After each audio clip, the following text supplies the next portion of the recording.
Konsep kasampurnaning urip adalah konsep yang wajib digapai oleh setiap manusia di muka bumi.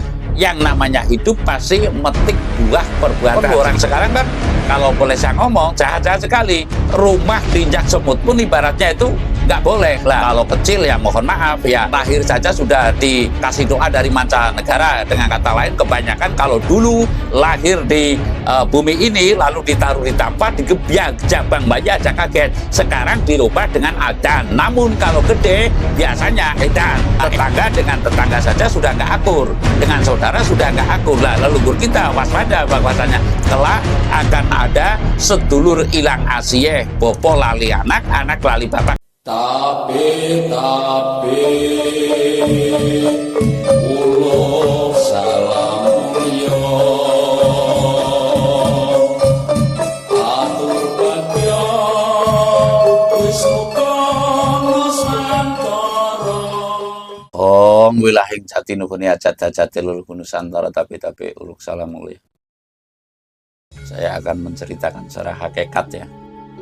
Hakikat itu sudah bukan baik atau buruk, surga atau neraka, kaya atau miskin, pinter apa bodoh, atau ya dan sebagainya lah, gagah atau tidak gagah, laki-laki atau perempuan, itu sudah tidak ada konsep yang demikian. Jadi konsepnya adalah konsep kasampurnaning urip, kasampurnaning pati. Lah, kasampurnaning urip, kasampurnaning pati ini merupakan hal yang semestinya digapai oleh seluruh manusia di muka bumi ini. Sekali lagi, konsep kasampurnaning urip adalah konsep yang wajib digapai oleh setiap manusia di muka bumi. Lah, kalau sudah bisa menggapai kasampurnaning urip, niscaya bisa menggapai kasampurnaning pati. Pati kang telas tanpa tilas. Secara kasar telas tanpa tilas itu ya sempurna. Asale angin dadi angin, asale banyu dadi banyu, asale geni dadi geni. Konsep kasampurnaan itu ya kembali ke kasampurnaan. Di hari akhirnya taruhlah asal air jadi air, asal angin jadi angin, asal bumi jadi bumi, asal api jadi api. Lah ini kasunyatan yang semestinya kita gunakan sebagai bangsa asli Nusantara. Saya akan mengatakan bahwa mau tidak mau saya punya hak untuk menyampaikan bahwa konsep kasampurnaan sekarang, konsep kasampurnaan yang urip adalah telah tergeser jauh atau telah kalau kasarnya itu dihinakan oleh paham-paham keimanan mancanegara, tergeser dengan kata lain mungkin oleh agama, mungkin ya dikasih kata mungkin, Mbok nanti saya keliru. Lah ini doktrin ini yang sehingga mengubah daripada yang taunya itu kasampurnaning urip sekarang jadi taunya adalah benar salah, pinter bodoh, surga neraka, di mana di situ sulit sekali untuk menemui titik temu. Sekali lagi, sulit sekali untuk menemui titik temu atau mendapatkan solusi daripada kehidupan, di mana hidup itu semestinya saling bahu-membahu, tolong-menolong. Sekarang jadi situasi persaingan. Nah, ini kasus nyatanya yang mau tidak mau harus kita akui lah. Saya akan memberikan rujukan bahwa semestinya bangsa ini kembali kepada spiritual asli Nusantara. Sekali lagi, kembali kepada spiritual asli Nusantara lah. Induk daripada spiritual asli Nusantara menurut kacamata batin saya adalah budi pekerti, trapsusila, subhasita, udanegara. Lalu pula kalau mengerucut kepada arah itu adalah bahasa purwa atau bahasa kawitan, ini adalah bahasa purwa, taruhlah huruf purwo dan sebagainya, ini adalah Jawa. Bukan berarti saya Javanisme ya, itu tidak. Namun kasunyatanya adalah demikian. Jadi ada unggah-ungguh, budi pekerti, trapsusilo, subhasita, miwah udanegara semestinya didengungkan lagi agar anak ini tahu trapsusilo kepada orang tua, bagaimana menjadi anak dan bagaimana menjadi orang tua. Lah ini kasunyatanya. Lalu saya menyampaikan pula yang bahwasanya intinya sekarang bangsa ini mesti kembali kepada nilai-nilai spiritual asli Nusantara, mesti kembali kepada nilai-nilai spiritual asli Nusantara yang tidak bisa ditawar-tawar lagi. Artinya konsep kasampurnaning urip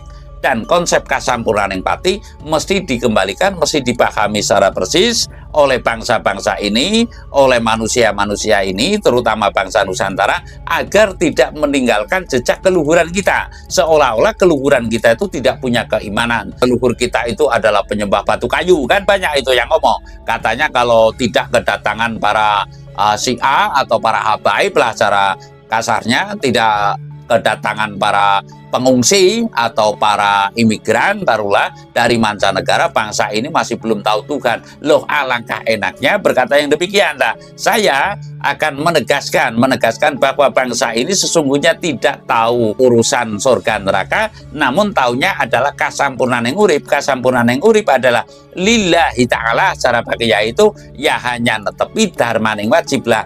Kasampurnaning urip hanya bisa diniati atau semata-mata urip mungkrono netepi dharmaning wajib. Jadi di situ nggak ada kata ibadah. Kalau ibadah kita akan timbul keegoan. Kalau ibadah jelas akan timbul keegoan. Saya ibadahnya sudah sekian. Saya sudah haji kok, kamu belum, umpamanya. Kalau yang Islam, umpamanya kalau yang Kristen, saya sudah ke Palestina apa kemana gitu, ke Yerusalem atau kemana itu tempat beribadat pusat lah taruhlah. Saya sudah ke Vatikan dan sebagainya lah, kamu belum kok. Lah ini karena apa? Nilai ibadah yang katanya manakala ibadah yang demikian nanti hadiahnya atau pahalanya akan demikian. Lah bangsa ini bukan berarti tidak mengenal pahala, namun cukuplah dengan kata yang namanya hidup pasti metik buah perbuatan. Sekali lagi, hidup itu mesti metik buah perbuatan. Jadi tidak akan kita itu menonjolkan bahwa saya sudah labelnya haji, saya sudah labelnya apa, tidak mungkin lah. Inilah budaya asli Nusantara yang sekarang mau tidak mau tergeser oleh budaya mancanegara. Lah kiblat bangsa ini sudah berkiblat kepada mancanegara, baik itu ekonominya, baik itu sosialnya, baik itu keimanannya, sehingga bangsa ini menjadi bangsa pengekor ya, bangsa yang pengekor, yang pengikut, yang manakala mohon maaf tidak kaya nanti ya taruhlah kalau perlu